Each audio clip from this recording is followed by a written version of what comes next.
सख़्ती शहादत जी सुण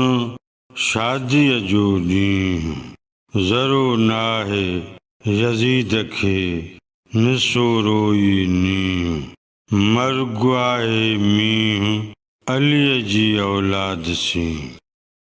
न वञे लफ़्ज़नि जी माना सुण माना ॿुध ही लफ़्ज़ ग्रामर मूजिबि अमर आहे शादीअ जो ॾींहुं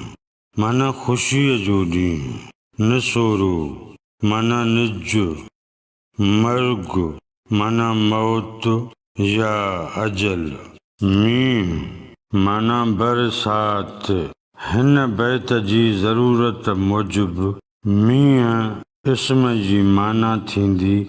रहमत बैत जे सिटुनि मिसरनि जी सादी सम्झाणी सख़्ती शहादत जी सुण शादीअ जो ॾींहुं हिन मिसर जी सादी तशरीह ग़ुलाम मोहम्मद शाहवाणी हाशिए में हीअं लिखी आहे ऐं मोमिन ॿुध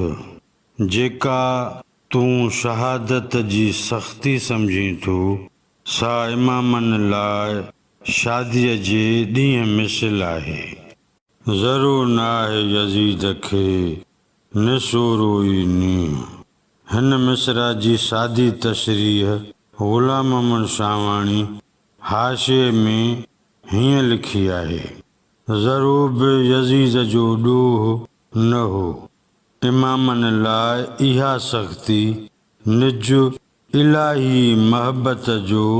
आसार हो मर्गु आहे मींहुं अलीअ जी औलाद सी अलीअ जी औलाद जे लाइ मौत राहत ऐं रहमत वांगुरु आहे बैत जो मजमूई मतिलब ऐं मफ़हूम कॾहिं हीअं बि थींदो आहे जीअं नमरूद हज़रत इब्राहिम अलैहिस्सलाम जन खे आराह में उछलाए ख़ुशियूं करणु लॻो हो हक़ीक़त में हीअं थियो जो अलाह साईं आराह खे हज़रत इब्राहिम अलैहिस्सलाम लाइ थधो करे छॾियो हो यानी